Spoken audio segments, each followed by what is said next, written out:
Dear students, आज अपन इस chemistry daily life में आपका फिर से स्वागत करते हैं। और आज का जो टॉपिक है बड़ा इंटरेस्टिंग एंड इम्पोर्टेंट टॉपिक है। एंड ये जैसे कि मैंने आपको स्टार्टिंग में ही कह दिया था, बहुत कुछ आपको लर्न करना है। और ये सारे जितने भी टॉपिक आ रहे हैं कहीं ना कहीं आपकी डेली लाइफ से रिलेटेड हैं किसी भी माध्यम से। जैसे कि मैंने स्टार्टिंग में कह दिया था कि ये फूड मटेरियल हो सकते हैं, ये अपने खाने पीने या अपने कपड़े या अपने काम आने वाली जितनी भी चीज़ें या पेस्टिसाइड, इट मीन्स जो भी हैं एटसेट्रा, जो भी हैं अपनी कहीं ना कहीं अपनी डेली लाइफ से रिलेशन है। तो now this will be very important and आज का जो टॉपिक है वो बहुत ही खास है। जैसे कि आपको सबसे पहले हेडिंग में नज़र आ रही होगी कि प्रति अम्ल। अब देखो, जो समस्या है सबके सामने ही है। स्कूलें कब से खुलेंगी, हमारा क्या होगा, क्या हटेगा, कब फीस देंगे। स्कूल वालों को भी टेंशन है, कितनी फीस मिलेगी, कब फीस देंगे, है ना। सबको ही प्रॉब्लम है। बट जो भी है, जिन भी कंडीशन में हम अपने आप को सर्वाइव कर सकते हैं, कुछ प्राप्त कर सकते हैं विदाउट टेंशन, तो बेटर रहेगा। ठीक है। तो आज अपन डिस्कस कर रहे हैं प्रति अम्ल, एंटा एसिड। शायद आपने इस टॉपिक का नाम 10th क्लास में सुना होगा कि एक एंटा एसिड होता है फॉर्मिक अम्ल, जैसे अपनी स्किन के लग जाती है। फिर हमने मिल्क ऑफ मैग्नीशिया का या सोडियम बाइकार्बोनेट एक्सेट्रा उसके ऊपर यानी कि प्रति अम्ल का प्रयोग करते हैं। देखो, प्रति अम्ल एंटा एसिड है क्या? जो एंटी एसिड होता है उसका मतलब क्या होता है? अम्ल और प्रति अम्ल यानी कि अम्ल के विरुद्ध कार्य करने वाला। प्रति अम्ल का क्या मतलब हुआ? अम्ल तो हम जानते हैं भाई एसिड है। अब प्रति का मतलब एंटी एसिड है, यानी कि एसिड के खिलाफ कार्य करने वाली चीज को हम एंटा एसिड कहते हैं। अब देखो, ये हमारी डेली लाइफ या हमारे लिए कैसे यूजफुल है, हम चर्चा इस बात की करेंगे। Now this is very really important topic. अब बात ये करनी है अपने को कि इस प्रकार के कौन से पदार्थ हैं जो हमारी डेली लाइफ से रिलेटेड हैं, जिनको हम एंटा एसिड या प्रति अम्ल के नाम से जानते हैं, और शायद उनकी टैबलेट या कभी यूज करते हैं। अभी मैं नाम लूंगा, आप खुद बता दोगे हाँ शायद हम इस प्रकार के टैबलेट्स लेते हैं। ठीक है, देखना। अभी जैसे इसमें डेफिनेशन कुछ नहीं है, बिल्कुल सिंपल सी बात लिख रखी है। जैसे मैंने भी आपको कहा कि वे रासायनिक पदार्थ, कौन से वाले? वे रासायनिक पदार्थ जो आमाशय, देखो अपने इससे पूरे पाचन तंत्र में जो पेट में स्थित है, आमाशय बहुत बड़ा रोल निभाता है। यहाँ पे एसिड बेस एक कंट्रोल होता है। अगर किसी की मात्रा ज्यादा कम हो रही है तो अपने को नुकसान होता है, उसका दर्द के हिसाब से अपने को उसका रियलाइज होता है। तो आमाशय की अम्लता को कम करते हैं। क्या करते हैं? आमाशय की अम्लता को कम करते हैं, प्रति अम्ल कहलाते हैं। अम्लता को कम करना यानी कि ये अम्लता को कम करते हैं, तब हम इनका यूज करते हैं। अब यूज अम्लता को कम करने के लिए कर रहे हैं, यानी कि हमारे पेट में ऑलरेडी अम्लता ज्यादा है, एसिडिटी ज्यादा है। और जहां एसिडिटी होती है वहीं तो इनो काम आता है। इनो वहीं काम आता है जहां एसिडिटी होती है। सुना है? तुरंत आराम, इंस्टेंट, 6 सेकंड में रिलीफ है। कहाँ कहाँ से, है ना? 6 सेकंड में। इनो क्या है? इनो भी एक एंटा एसिड है। इनो में होता क्या है? इनो में क्या मिला हुआ है? आपने कभी नोटिस किया इनो में क्या होता है? इनो में आपका सोडियम बाइकार्बोनेट होता है, इनो में सोडियम कार्बोनेट होता है। एंड इनो में, हाँ, लाइक एज नींबू टेस्ट, लेमन टेस्ट भी होता है। और उसके लिए सिट्रिक एसिड होता है। कौन सा एसिड होता है? सिट्रिक एसिड होता है ना। जैसे आपको पता है, बायो वाले बच्चे जानते हैं कि नींबू में सिट्रिक एसिड है, और सभी जानते हैं बायो वाले का कॉमन सा क्वेश्चन है, सिट्रिक एसिड होता है। तो देन उसमें थोड़ी सी अपने को डकार से आती है, या सिट्रिक एसिड होता है।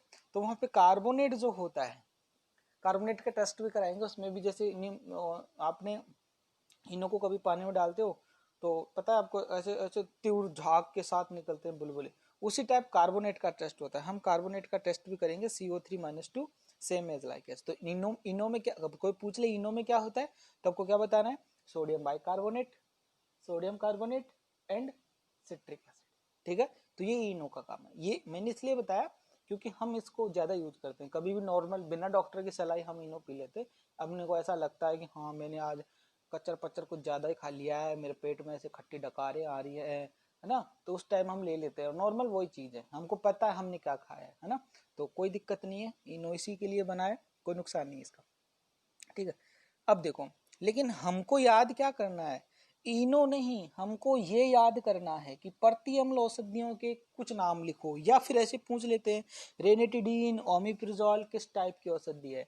जैसे मैंने आपको क्वेश्चन बताता आ रहा हूँ, ऐसे लिखना है प्रति अम्ल और उसके सामने ये 3 औषधियां, तो ये आपको याद करना, इंपॉर्टेंट बात यही है। आपको जो समझना चीज है वो अलग बात है, जो आपको रटना है वो चीज अलग बात है। अब ये तो लर्न करना पड़ेगा कि जो प्रति अम्ल के लिए हम किस प्रकार की औषधियों का प्रयोग कर रहे हैं, ये बात हमको रटना है और रटना है, ठीक है। इसमें और कुछ भी लॉजिक नहीं है, ठीक है, ये तो आपको लर्न करना पड़ेगा। अब होता क्या होगा उस कंडीशन में, होता देखो ये होगा, क्यों हम प्रति अम्ल का प्रयोग करते हैं। प्रति अम्ल समझ गए, प्रति अम्ल क्या है, अम्लता को, अम्लता को क्या करेंगे, अम्लता को कम करते हैं। अब अम्लता बढ़ती कब है, और अम्लता बढ़ती है तो हमको कैसे पता चलता है और क्या नुकसान होता है, वो चीज करेंगे। देखो, आपने पीएच स्केल पढ़ा होगा, पीएच 7 होती है न्यूट्रल पे, और 14 होती है इसकी क्षारीय पे, और 0 यानी कि यूं मान लो 1 से 7 तक। बट पीएच जैसे जैसे कम होती है अम्लता बढ़ती है। जैसे हमारी बॉडी यानी कि हमारे आमाशय की पीएच कम होगी तो क्या बढ़ती है, पीएच कम होने के साथ साथ अम्लीय गुण बढ़ता है। पीएच कम होगी तो एसिडिटी बढ़ेगी। अब एसिडिटी बढ़ेगी तो आमाशय को क्या इफेक्ट पहुंचेगा, ये भी सुनते चलो साथ। अम्ल की मात्रा बढ़ने से आमाशय की पीएच का मान घटता है। मैंने कहा कि अम्ल क्या होगा, अम्ल की मात्रा बढ़ेगी तो पीएच का मान घट जाता है, जिससे आमाशय में अम्ल की मात्रा अधिक तथा अम्लीय मात्रा अधिक होने से मेन नुकसान ये देखो, घाव और पीड़ा, यानी कि आमाशय की दीवार में घाव उत्पन्न हो सकता है, पीड़ा इट मीन्स अपने को पेट दर्द हो सकता है, ये उस अम्लीयता का प्रभाव है। उस वजह से हम लेते हैं 6 सेकंड में, 6 सेकंड में लेने में टाइम लग सकता है। कौन लेते हैं, इनो, प्रति अम्ल, उसको क्या बोलते हैं, प्रति अम्ल, जो आमाशय की अम्लता को कम करके पीएच को बढ़ा देते हैं। क्योंकि जो हम ले रहे हैं वो क्या है, एक बेसिक मीडियम है, क्षार है, क्योंकि हम अम्ल और क्षार को मिलाते हैं तो उदासीन बनता है। तो अगर हमारे आमाशय की पीएच कम हो गई और अम्लता ज्यादा हो गई तो हम क्या लेंगे, हम क्या लेंगे, प्रति अम्ल लेंगे। उस प्रति अम्ल क्षारीय माध्यम में होता है, जैसे कि मिल्क ऑफ मैग्नीशिया या एल्युमिनियम हाइड्रोक्साइड। वर्तमान में, now this will be important point, वर्तमान में ओमिप्रिजोल एंड लेसोप्रिजोल का संश्लेषण किया जा रहा है, संश्लेषित किया गया है, जो अति अम्लता के शीघ्र राहत दिलाते हैं, यानी कि जहाँ पे खतरनाक एसिडिटी हो जाती है, जैसे कभी कभी नहीं रहता, मेरे तो बोला नहीं जा रहा, बहुत भयंकर पेट में दर्द हो रहा है, तो उस टाइम क्या करता है, इसकी, अब डॉक्टर जाते तुरंत इसका क्या देती है, टेबलेट देती है, इंजेक्शन देती है, ताकि अपने को तुरंत रिलीफ आराम, जैसे नहीं है कभी कभी और ग्लूकोज चढ़ता है, सुई खाता है, मारे तो काल जम थोड़ा यहाँ, तो वो क्या है, ये क्या है, इंस्टेंट है, मतलब तुरंत फायदा मिलता है इनका, ठीक है। चलो बात को समझ गए आप, प्रति अम्ल क्या है, कौन सी चीज याद करनी है, ठीक है। चलो आगे डिस्कस करते हैं अपन। अब किसके ऊपर बात करेंगे, रंजक के ऊपर बात करेंगे, किसके ऊपर बात करेंगे, रंजक के ऊपर बात करेंगे, डाई के ऊपर बात करेंगे। देखो नाम से पता चल रहा है रंजक, यानी कि रंजक क्या करते हैं, ये जो कार्बनिक पदार्थ होते हैं ये अपने को विभिन्न प्रकार के कलर देते हैं, कपड़ों को रंगने के लिए, खाद्य पदार्थों को रंगने के लिए, या हमारा जो भी है जैसे कि कलर अपने कागज उद्योग में काम आ गया, या अपना पेंटिंग वेंटिंग, मतलब जो भी कपड़े हैं, पेंटिंग है, दीवारों के पुताई के लिए है, लड्डू में अलग अलग प्रकार की बूंदी के लिए, एटसेट्रा, जितने भी स्वीट्स हैं या जितने भी हम आपके पास जो रंग दिखाई देते हैं हमारे आंखों से, यानी कि ये रंजक हैं, डाइज हैं, जो हमारी डेली लाइफ में कहीं ना कहीं हमको रंग बिरंगा कर देते हैं और उनको हमें प्राकृतिक सौंदर्य या रंग बिरंगा बना देते हैं, अच्छा फील होता है, ठीक है, उनको हम रंग कहते हैं। अब ये भी कुछ एक कैटेगरी और दी हुई है, वर्णक, पिगमेंट्स। पिगमेंट्स आपने सुना होगा, जैसे कि हरे पत्तों में अलग पिगमेंट होते हैं, क्लोरोफॉर्म में अलग पिगमेंट ए बी होता है, क्लोरोफिल ए और बी।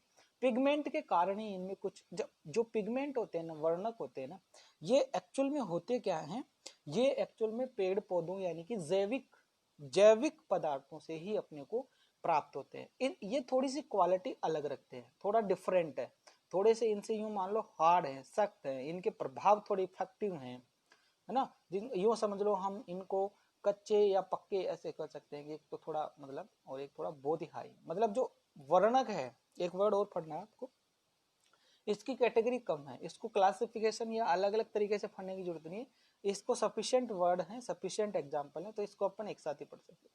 बाकी जो रंजक है बड़ा टॉपिक है, आज कंप्लीट नहीं होगा, कल होगा, वो भी खूब है। तो रंजक आपका बड़ा टॉपिक है, ठीक है। और आप जैसे मेरे को लग रहा है 2 वीडियो में आपने काफी अच्छा सपोर्ट किया है, काफी अच्छा साथ दिया है, और खूब आपका थैंक्स, प्यार मिलता है। ऐसे ही मेरे को खूब सारे वीडियो बनाने में मजा आता है, और मुझे आपसे कोई फीस चाहिए भी नहीं है और लेनी भी नहीं है। यही मेरी फीस होती है कि आप बस वीडियो देखने के बाद एक छोटा सा थैंक्स बोल दो, और आपको वीडियो अच्छा लगे तो एक लाइक कर देते हो, और नहीं लगता है तो आप डिसलाइक कर देते हो। पिछले वीडियो में खूब सारा मुझे लाइक मिला है, खूब सारा सपोर्ट मिला है, खूब कमेंट आए हैं, थैंक यू सर बहुत अच्छा पढ़ाया, या खूब ऐसे भी कमेंट आए हैं कि सर अच्छा नहीं पढ़ाया। और अगर मैं तो यही कहता हूँ कि अगर देखो आपको जहाँ इंटरेस्ट आता है वहीं पढ़ा करो, इंटरेस्ट नहीं आता है तो आप स्विप करके आगे निकल जाया करो। और खूब है यूट्यूब पे अड़म धड़म के वीडियो पड़े, आप जो चाहो देख सकते हो, है ना। मेरी और आपसे कोई अच्छा मैं आपको एक और बात क्लियर कर दूं, लाइक से कमेंट से कोई इनकम नहीं है, और मेरे चैनल पे तो फिलहाल किसी भी प्रकार की इनकम नहीं है। मैं तो जो मेहनत कर लेता हूँ इसीलिए कर लेता हूँ कि यार चलो बच्चों को कुछ मिले, वो ही बेटर है ना। इसीलिए इनकम नहीं है, तभी तो है ना मोबाइल फोन पे पढ़ा रहे हैं। अगर आपका सपोर्ट इनकम ये सब होता ना तो डिजिटल बोर्ड पे हम भी पढ़ाते, हम भी आपके सामने लाइव आ सकते थे। लेकिन वो कहते ना जिसको जितना सपोर्ट मिलता है वो उतना ही आगे बढ़ता है। तो आप जो गिने चुने मेरे डियर एंड नियर स्टूडेंट हैं, या जिनको भी पता है मेरे चैनल का, वो खूब अच्छा सपोर्ट करते हैं, खूब कमेंट करते हैं, खूब लाइक करते हैं। पिछली वीडियो पे देखो कितने सारे लाइक और कमेंट आए। Love you guys, thank you so much. चलो अपन अपने टॉपिक पे आते हैं, आलतू फालतू बातों पे ज्यादा दिमाग नहीं लगाएंगे, डोंट माइंड। वे कार्बनिक यौगिक जो विभिन्न प्रकार के रंगों, खाद्य पदार्थ, कागज, दीवारों व अन्य पदार्थों को रंगने में प्रयुक्त होते हैं, रंजक कहलाते हैं। यानी कि डाई क्या है, सीधी भाषा में ये दे लो, ये हमारी डेली लाइफ को कलरफुल करते हैं, हमको रंग प्रदान करते हैं। हमारी डेली लाइफ में रंगों का जो कमाल है वो इन्हीं के माध्यम से है, रंजक के माध्यम से है। जैसे कि आपने कभी सुना होगा नील है, हम जैसे वैसे तो कपड़ों में पता नहीं किस किस प्रकार के कलर दिए हुए होते हैं, पर अपन जो घरेलू यूज करते हैं जैसे व्हाइट कपड़ों में नील देते हैं, वो भी एक तरह से यूं मान लो एक रंग ही है कि हमने उसको नीला कर दिया है। बहुत सारे ऐसे खेती होती है नील की, तो बहुत बड़ी अंग्रेजों में लड़ाई हो गई थी पश्चिम बंगाल में नील की खेती के ऊपर। तो इट मीन्स जो भी है अपने को क्या अच्छा आएगा इसका और डिटेल में आगे आएगा। नील जो है उसकी मतलब आगे आएगा, पेड़ का नाम भी आएगा, कहाँ क्या होता है सब कुछ आएगा। बहुत बड़ा, मैंने कहा ना टॉपिक बड़ा है थोड़ा, आज कंप्लीट नहीं होगा रंजक, आज कंप्लीट नहीं होगा। आज अपन इसके थोड़ा सा नॉर्मल इंफॉर्मेशन ही बात करेंगे, इनके बारे में जानेंगे, इनके रंजक और वर्णक के अंतर जानेंगे, इनके कुछ रचनात्मक अंतर जानेंगे, थोड़ा सा इसका, बस ज्यादा कुछ नहीं पढ़ पाएंगे आज अपन आज के लेक्चर में, ठीक है। रंजक जल व अन्य विलायकों में विलय होते हैं। जो रंजक, अच्छा अब जैसे कि आपने कहा कि नील है, कलर दोगे तो वो तो विलायक में विलय होगा, जल में भी होगा, तभी तो हम कपड़ों में दे पाएंगे, ठीक है। जल व अन्य विलायकों में विलय, विलय मतलब घुल जाते हैं और इनका पेस्ट बन जाता है। ताकि अब जैसे मान लो आपने बूंदी बना देखा कभी, बूंदी रेड ग्रीन इस टाइप की, तो उनमें भी कलर देते हैं, ठीक है। तो वो भी क्या होता है, घुलता है, पानी में घुलेगा तभी तो कलर जाएगा। तो ये इनकी क्वालिटी होती है कि ये वाटर में डिजोल्व है, ये वाटर में डिजोल्व हो जाते हैं, ठीक है। हाँ, अब हम बात कर लेते हैं वर्णक की, कि वर्णक क्या चीज होती है। वे यौगिक जो पेड़ पौधों से या जैविक पदार्थों से प्राप्त किए जाते हैं तथा जल व अन्य विलायकों में अविलय होते हैं, वर्णक कहलाते हैं। देखो ये यूं समझ लो कि शायद हमने देखा है इनको, लेकिन ये कुछ मेटल्स, इनमें क्या होता है, कुछ मेटल्स हैं, कुछ ऐसे मतलब कुछ इनके बहुत ऐसे बारीक, जैसे मतलब दाने से घोलते भी है ना, तो ये ऐसे मतलब बारीक बारीक से दाने से नीचे बैठ जाते हैं। इनकी कैटेगरी थोड़ी अलग होती है, ये थोड़ा सा अलग प्रकार के हैं, और ये संख्या में बहुत कम होते हैं, है ना। इसलिए इनका इतना कोई खास, अब देखो इसी बात को अपन, ज्यादा नहीं है इसका मैटर, इसी बात को हम इंपॉर्टेंट क्वेश्चन जो बनता है आपके केस में, ज्यादा डीपली नहीं जाना यहाँ पे, आपके केस में, जो बोर्ड के केस में जो इंपॉर्टेंट क्वेश्चन बनता है वो यहाँ पे नोट डाउन कर लेना। Now this is very really important question. कौन सा क्वेश्चन है ये है रंजक और वर्णक में अंतर। ऐसे पूछ लेते हैं रंजक व वर्णक में कोई 4 अंतर बताइए। यहाँ पे हम 7-8 की बात करेंगे, लेकिन आपको 4 तो एग्जाम में पूछ ही सकता है। बाकी 7 में से कोई सा भी क्वेश्चन पुटअप कर दे, वो एक बोर्ड का एक पैटर्न होता है, बोर्ड का एक टैलेंट होता है, वो कैसे किस प्रकार से क्वेश्चन करेगा। लेकिन अब अपन डिस्कस करेंगे रंजक व वर्णक में अंतर, difference between dye and pigments. ठीक है, तो अपन रंजक और वर्णक में अंतर करने वाले हैं। मैंने कहा था हम 7-8 टॉपिक के ऊपर चर्चा करेंगे। क्वेश्चन में ऐसे पूछ सकता है रंजक व वर्णक में कोई 4 अंतर लिखा है। Now this is very really important question according to board class. सबसे पहला जो गुण है, हम गुणों के आधार पर वर्गीकरण करेंगे, अंतर करेंगे। पहला जो गुण है वो गुण ये है, वो प्रॉपर्टी ये है, हम विलेयता, सोल्यूबिलिटी पर डिपेंड कर रहे हैं कि रंजक और वर्णक की विलेयता का क्या अंतर है। जैसे मैंने भी कहा कि रंजक जो है ज्यादातर विलायकों में विलयशील हैं, यानी कि जल में और विलायकों में आसानी से घुल जाते हैं और अपना कलर देते हैं। लेकिन जल व वर्णक, जल व अधिकांश विलायकों में विलय नहीं होते, कुछ स्पेसिफिक केस में ये विलय होते। सेकंड प्रॉपर्टी है प्रकाश संवेदना। प्रकाश संवेदना का मतलब है लाइट के प्रति इनका क्या रोल होता है। जैसे हम किसी कपड़े को धूप में सुखा देते, कलर उड़ जाता है, किसी को नहीं सुखाते, मतलब थोड़ा कम उड़ता है ना। तो इनकी प्रकाश के प्रति क्या संवेदना है। ऐसे तो नहीं कि प्रकाश में रखते कलर गायब, हमने सुखाया था नीला निकल गया धोला, ऐसे तो नहीं हो जाएगा। तो इनके हमको क्या करना है कि इनकी ये जो इनके गुणों से रिलेटेड अंतर, दोनों के वही तो अंतर देखेंगे ना कि मार्केट में चल रहे हैं, कंपेयर कैसे करते हैं कि ये अच्छा चला ये नहीं चला, ये ऐसा हुआ ये नहीं हुआ, अंतर ही तो देखते हैं भाई। दो व्यक्तियों में हम अंतर देखें, कलर दोनों दे रहे हैं, जैसे क्या हो रहा है कलर दोनों दे रहे हैं। जैसे आपके सामने कोई 2 टीचर पढ़ा रहे हैं तो आप अंतर करोगे ना। जैसे मान लो अलग अलग सब्जेक्ट पढ़ा रहे हो तो अंतर करना मुश्किल है, एक ही सब्जेक्ट पढ़ाता है तो आप अंतर तुरंत कर लोगे कि यार वो सर ऐसे पढ़ाते हैं, ये सर ऐसे पढ़ाते हैं, है ना। तो अंतर काम दोनों का कलर देना ही है, अंतर यही है जो हम पढ़ते जा रहे हैं। अच्छा, जो पहले वाला है इट मीन जो रंजक है वो प्रकाश के संपर्क में रहने से फीका पड़ जाता है। प्रकाश जैसे धूप के संपर्क, यानी कि हम कपड़ों को किसी भी इस प्रकार के जो रंजक हमने डाई करा है उसको हम धूप में ज्यादा देर सुखा देंगे, धीरे धीरे उसका कलर उड़ने लगता है और ये रंग हल्का हो जाता है। लेकिन जो वर्णक के द्वारा कलर प्राप्त हुआ है वो कलर इतनी आसानी से नहीं उड़ता। हालांकि हम ये श्योरिटी नहीं कर सकते कि नहीं उड़ेगा, बट रंजक की तुलना में थोड़ा कम उड़ेगा, है ना। तो ये प्रकाश के प्रति संवेदनशील होगी। देन अपन बात करेंगे संख्या के ऊपर। ये बहुत अधिक संख्या में है, कौन, रंजक खूब है, इतने हैं कि इनके क्लासिफिकेशन की जरूरत पड़ेगी, संरचना के आधार पर क्लासिफिकेशन, उपयोगिता के आधार पर क्लासिफिकेशन, इनके बहुत सारे मतलब कैटेगरी हैं, कहाँ से प्राप्त हुए हैं, कैसी कैसी संरचना होती है, क्या क्या उपयोग होता है, दुनिया में कितने प्रकार की मिठाइयाँ, कपड़े, XYZ कितनी चीजें, उनमें अलग अलग टाइप के रंजक यूज होते हैं। इट मीन्स रंजक का तो एक बहुत बड़ा ब्रांड है, संख्या खूब ज्यादा है। जबकि वर्णक में ऐसा कुछ नहीं है, बहुत लिमिट मात्रा में, इनकी क्लासिफिकेशन की जरूरत नहीं है, यानी कि इनकी वर्गीकरण की जरूरत नहीं है, इनको एक साथ ही पढ़ा जा सकता है। देखो जो संख्या में ज्यादा होता है, जैसे जातियां खूब हैं इसलिए हमने वर्गीकरण किया जातियों का।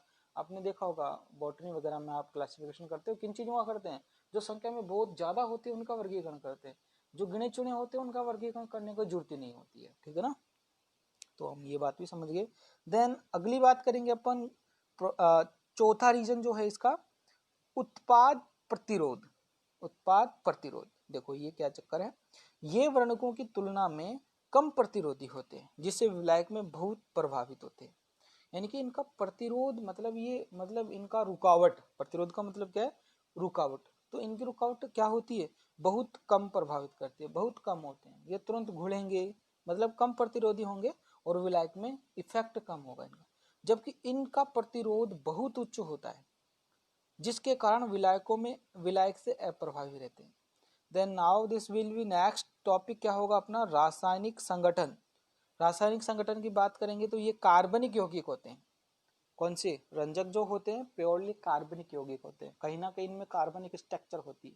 बट जो वर्णक होते हैं ये सामान्यतः अकार्बनिक यौगिक होते हैं तथा भारी जहरीले होते हैं। ये क्या होते हैं? भारी होते हैं और जहरीले धातुएं होती हैं। जैसे मैंने कहा कि ये धातुओं से बनेंगे, मेटल्स बनेंगे। धीरे धीरे समझ में आ जाएगा। कुछ पेन जैसे कुछ कलर अलग टाइप के होते हैं, कुछ अलग टाइप के होते हैं। जैसे कह ना मतलब कि मास्टरमाइंड छोटा कलर कुछ और आता है, उसमें दाने दाने होते हैं कुछ, और उनका हम कुछ अलग ही टेस्ट बनाते हैं। तो अभी आ जाएगा समझ में धीरे धीरे, आगे और हम पढ़ेंगे। अभी तो फिलहाल इनके 4 अंतर आपको याद करने हैं जो आपको करनी है। नेक्स्ट अपन 6 की बात कर लेते हैं, स्थिरता, स्टेबिलिटी। स्टेबिलिटी जैसे आपको इतने सारे अंतर पड़े तो थोड़ा बहुत यहाँ आइडिया लग ही गया होगा कि किसकी स्टेबिलिटी ज्यादा होगी, किसकी स्टेबिलिटी कम होगी। जैसे कि हम रंजक की बात करेंगे सर्वप्रथम, तो अपने को लग रहा है कि ये बहुत अधिक स्थायी या स्थिर नहीं है, बहुत अधिक स्थायी या स्थिर नहीं है, क्योंकि हमने अभी देखा प्रकाश के प्रति स्थायी नहीं है, कलर उड़ जाता है। ठीक है, ये कौन? वर्णक, ये उच्च स्थायित्व प्रदर्शित करते हैं, इनकी स्टेबिलिटी ज्यादा होती है ना, सक्षम है। लास्ट है ज्वलनशील। ये ज्वलनशील है मतलब जल जाते हैं, और वो ज्वलनशील नहीं है क्योंकि ये मेटल्स के बनते हैं, इनऑर्गेनिक बनते हैं, वो जलते नहीं है। ये कार्बनिक पदार्थ जलता है। जैसे कार्बनिक पदार्थ आपका क्या है? एसीटोन है, एस्प्रिन है, या आपका स्प्रीट है, अल्कोहल है, सब जलते हैं कार्बनिक पदार्थ। गुण होता है, चाहे वो धुआं के साथ जले चाहे वो बिना धुआं के साथ जले, लेकिन कार्बनिक पदार्थ जलता है। अकार्बनिक जैसे अभी आप एल्युमिनियम इनको जलाओगे तो जलेंगे थोड़ी, पिघल जाएंगे बट जलेंगे नहीं, है ना। तो यही है फर्क कि ये ज्वलनशील है, इट मीन्स एक कार्बनिक कंपाउंड है और वो इनऑर्गेनिक कंपाउंड है या मेटल्स, बहुत जहरीली मेटल्स। ठीक है, तो इनमें से आपको 4 अंतर तो याद करके रखने हैं। 4 अंतर तो आपको रट के पटकने हैं। कभी भी कोई भी क्वेश्चन पूछे what is difference between dye and pigments, तो ये 4 अंतर आपको देने देने। ठीक है, बाकी अंतर को सारों का एनालिसिस करें, अच्छा रहेगा। अब अपन अगला टॉपिक, ये भी बड़ा इंपॉर्टेंट क्वेश्चन बनता है। देखो इस चैप्टर में सीधे सीधे क्वेश्चन भी बन ही जाते हैं। रंजकों के सामान्य लक्षण भी पूछ ही लेता है। क्या पूछ सकता है? रंजक के सामान्य लक्षण। अब देखो, क्या नॉर्मल करेक्टर तो होना ही चाहिए यार, जो भी रंजक है हम क्यों यूज करेंगे, उसमें इतनी क्वालिटी तो होनी चाहिए ना भाई। हम किसी भी रंग को प्रयोग करेंगे तो उसका कुछ इफेक्ट तो होना चाहिए ना हमारे पास, वरना ऐसे थोड़ी है कि हमको मजा थोड़ी आएगा नील को पानी में घोल के कपड़ों में देने के लिए, अगर उसका कोई इफेक्ट ही नहीं है। अगर हमने सुखाया नील गायब, हम क्यों देंगे फिर? पागल थोड़ी ना, हम उजाला के नील लाएंगे, अंधेरा के नील लाएंगे, क्यों लाएंगे इतना, है ना। देखो क्या क्वालिटी होनी चाहिए, इनमें कोई विशेष रंग होना चाहिए। पहली क्वालिटी, फर्स्ट ऑफ ऑल क्या बात होनी चाहिए, इनमें कोई विशेष कलर होना चाहिए।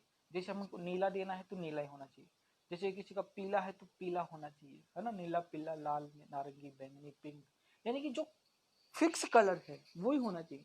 हम चाहते हैं नीला, पता चला वो घोड़े तब नीला हो गया, सूगा तब लाल हो गया, फिर पिंक हो गया, फिर रेड हो गया, फिर चितकबरा सा हो गया, ऐसा नहीं होना चाहिए, है ना। जो रंग है वो क्वालिटी वो ही होनी चाहिए। पहली बात, विशेष कलर होना चाहिए, क्योंकि हमको एक जैसे कलर की डिमांड नहीं होती, कलर अलग अलग चाहिए, सबको अलग अलग चाहिए। ठीक है, तो सेकंड पॉइंट क्या है फिर, कपड़े या रेशों को रंगने की क्षमता होनी चाहिए। मतलब जैसे मान लो कलर तो है, पर वो उन कपड़ों या उन रेशा फाइबर को या उस मटेरियल को वो कलर नहीं दे पा रहा है, यानी कि उनके ऊपर छप नहीं रहा है। होता है कभी कभार, तो कलर तो खूब है लेकिन ये तो कपड़ा का तो अड़ा ही, मतलब इसमें गुढ़ाई नहीं अच्छे से, तो वो क्वालिटी होना चाहिए कि उसमें कपड़े को कलर देने की क्षमता भी होनी चाहिए। सेकंड इंपॉर्टेंट पॉइंट, प्रकाश से अप्रभावित रहना चाहिए, यानी कि ऐसे नहीं है कि प्रकाश में डाला सुखाया वो तो क्या हो गया, कलर गायब। तो प्रकाश से अप्रभावित होना चाहिए या बहुत कम, यानी कि बहुत, मतलब कि सीधी बात ये मान लो कि उसका इफेक्ट ऐसे नहीं है कि धूप में जाते गायब हो जाए। हम कहीं जाएं शर्ट पहन के और धूप में 1 घंटा चल गए, बाद पता चला हम पिंक पहन के आए थे वो व्हाइट हो गया, लो हो गई ना पोपट, है ना, ऐसा नहीं है। और लास्ट पॉइंट जो इसका और इम्पोर्टेंट पॉइंट है कि ये जल, अम्ल, क्षार, ताप, धुलाई आदि में प्रयुक्त विलायक, साबुन, अपवारजक के प्रतिरोधी होने चाहिए। यानी कि जैसे मान लो हमने नया नया कपड़ा ले आया, उसको एक बार धोया, उसका सारा कलर गायब, पता चला 2-4 बार धोने के अंदर उसका कलर ही गायब हो गया। हम कुछ और कलर सोच के लाए थे, उसका कुछ और कलर हो गया। ऐसा ऐसा नहीं होना चाहिए, ठीक है। तो ये सारे इसके मतलब जो मेन मेन जो पॉइंट थे, फैक्ट थे, ये सब होना चाहिए। यानी कि ये चारों क्वालिटी उस रंजक में होनी चाहिए, वो रंजक होता है, ठीक है ना। तो ये रंजक की क्वालिटी होनी चाहिए। तो आज अपन ने क्या क्या पढ़ लिया है? पहले तो पढ़ लिया अपने प्रति अम्ल एंटासिड, उसके बाद अपन ने पढ़ा रंजक, फिर उसके बाद हमने पढ़ा रंजक और वर्णक क्या होते हैं, फिर उनके अंतर पढ़े, और फिर रंजक के सामान्य लक्षण पढ़े। और एक छोटा सा टॉपिक इसके अंदर बच रहा है, रंजकों के संरचनात्मक लक्षण। क्या पढ़ रहे हैं? रंजकों के संरचनात्मक लक्षण, यानी कि इसके स्ट्रक्चर के आधार पर इनके लक्षण देखा जाए तो क्या है। ये तो एक मोटे मोटे तौर पे अपन नॉर्मल अनपढ़ भी समझ जाता है ये अंतर। अब है हमारे अंतर जिनको हमें समझना है, ऑर्गेनिक केमिस्ट्री के स्टूडेंट्स को समझना है, वो अंतर अब आपके सामने फिर से आ रहे हैं। और यहाँ पे इसके मामले में ये विट सिद्धांत इंपॉर्टेंट थ्योरी है, विट थ्योरी। और विट थ्योरी ने यही कहा था, ओटो विट ने, कार्बनिक पदार्थों में रंग एवं उनकी संरचना के मध्य संबंध बताया। ये उनकी संरचना और पदार्थों की जो संबंध में जो एक रिलेशन है, वो क्या था? वो ये था कि वर्णक या वर्णमूलक, क्या नाम दिया उसने? वर्णमूलक और वर्णवर्धक सिद्धांत दिया, जो विट सिद्धांत के नाम से जाना जाता है। तो अब पूछ ले विट सिद्धांत क्या है, तो आप क्या कहोगे? कार्बनिक पदार्थों में रंग एवं उनकी संरचना के मध्य ओटो विट ने एक सिद्धांत दिया। वह सिद्धांत क्या था? वर्णमूलक और वर्णवर्धक सिद्धांत दिया, जो ही ओटोविट के नाम से या विट सिद्धांत के नाम से जाना जाता था। तो ये आपको विट सिद्धांत की डेफिनेशन भी पता होनी चाहिए, विट सिद्धांत क्या है, ठीक है। अब दो वर्ड फिर नए आए हमारे पास, वर्णमूलक। वर्णमूलक देखो ग्रीक वर्ड है, लैटिन वर्ड है। वर्णमूलक मतलब होता है रंग को धारण करने वाला, रंग को धारण करने वाला, एक्सेप्ट ऑफ कलर, ठीक है। तो वर्णमूलक, क्रोमोफोर, इंपॉर्टेंट पॉइंट है। फिर now this will be really important point, ठीक है। आगे भी आएगा, कॉलेजेस में भी आता है, आगे की क्लासों में भी आता है, और कंपटीशन में भी ऐसा क्वेश्चन पूछ लिया जाता है। तो क्या है वर्णमूलक? क्या है? वे कार्बनिक पदार्थ, देखो इनकी खास बात होती है, इन कार्बनिक पदार्थों में खास बात यह होती है कि ये असंतृप्त होते हैं। इट मीन्स इनमें बहुबंध होते हैं, मल्टीपल बॉन्ड होते हैं, एक या एक से ज्यादा डबल या ट्रिपली बॉन्ड होते हैं। ये सबसे बड़ी इंपॉर्टेंट है, पहचानने की क्या क्षमता है। दो चीज पड़ेगी, वर्णमूलक और वर्णवर्धक। जो वर्णमूलक है उनमें असंतृप्त, ध्यान रखना क्वालिटी क्या है, वे कार्बनिक यौगिक जिसमें सामान्यतः बहुबंध उपस्थित होते हैं, अर्थात असंतृप्त यौगिक होते हैं, रंग दर्शाते हैं, वर्णमूलक कहलाते हैं। क्या क्या क्वालिटी इनकी? असंतृप्त होते हैं, बहुबंध है, ठीक है, और ये रंग दर्शाते हैं, जिनको हम वर्णमूलक बोलेंगे। ग्रीक भाषा में क्रोमोफोर जो वर्ड है उसका अर्थ होता है कलर धारण करने वाला। क्या अर्थ होता है इसका? कलर को धारण करने वाला, ठीक है। तो ये आपको दो बार पढ़ोगे तब जाके याद होगा। असंतृप्त और बहुबंध का मतलब क्या था? देखो नाइट्रो ग्रुप है, वर्णमूलक है, नाइट्रोसो ग्रुप है, वर्णमूलक है, एजॉक्सी है, एजो है, कार्बोनिल है, एथेनिलिक है, एसिटेनिलिक है। अच्छा ये कार्बन कार्बन के बीच में यहाँ पे ट्रिपल बॉन्ड करना, ये 3 बंद है, ठीक है। और एजोमेथीन है, पैराक्विनोल है। मतलब कि यहाँ पे इन सब में डबल बॉन्ड हैं, चाहे एक हो चाहे एक से ज्यादा हो, डबल की जगह ट्रिपल भी, मतलब कि असंतृप्त मल्टीपल बॉन्ड हैं, यही वर्णमूलक कहलाते हैं। इनमें कलर देने या कलर धारण करने की क्षमता होती है। Now this is very really important. वर्णजन, क्रोमोजन, ऐसे यौगिक जिसमें वर्णमूलक समूह पाया जाता है। जैसे जैसे वर्णमूलक समूह, अब जैसे बेंजीन के ऊपर नाइट्रो जुड़ा हुआ है, तो अब नाइट्रो समूह है लेकिन जुड़ा किसके ऊपर है? बेंजीन के ऊपर। तो वर्णजन कौन है? ऐसे यौगिक जिनमें वर्णमूलक समूह पाया जाता है ना, वर्णजन कहलाते हैं। वर्णजन में वर्णमूलकों की संख्या जितनी अधिक होती है, उनके रंग प्रदान करने की क्षमता भी उतनी अधिक है। जैसे अभी मैं कहूं कि एक बेंजीन के ऊपर एक नाइट्रोजन समूह है, एक की बजाय 2 हो, 2 की बजाय 3 हो, तो ऐसे ही नाइट्रो समूह अगर बढ़ते जाएंगे तो उसकी कलर देने की क्षमता भी बढ़ते ही जाएगी। तो यहाँ पे और यहाँ पे आपका वर्ण मूलक तो कौन है, नाइट्रो समूह। वर्ण जन कौन है, वर्ण जन कौन है, यानी कि किसके ऊपर आपका वर्ण मूलक जुड़ा हुआ है, बेंजीन के ऊपर। तो यही कहना चाहता है ये यहाँ पे कि जितने ज्यादा वर्ण मूलक समूह होंगे उतना ही ज्यादा उसका कलर भी होगा। कुछ वर्ण मूलक जैसे कि NO2, एजो स्वयं भी रंग प्रदान करने की क्षमता रखते हैं, यानी कि कुछ इस प्रकार के NO2 और ये समूह ऐसे हैं जो स्वयं भी रंग प्रदान करने की क्षमता रखते हैं। अब देखो यहाँ पे वर्णजन और वर्ण मूलक इनका कलर भी बता रखा है। जैसे नाइट्रोबेंजीन है, अभी मैंने कहा, तो नाइट्रोबेंजीन क्या है, नाइट्रोबेंजीन वर्णजन है, ठीक है, लेकिन इसमें वर्ण मूलक कौन है, क्रोमोफोर ग्रुप कौन था, नाइट्रो था।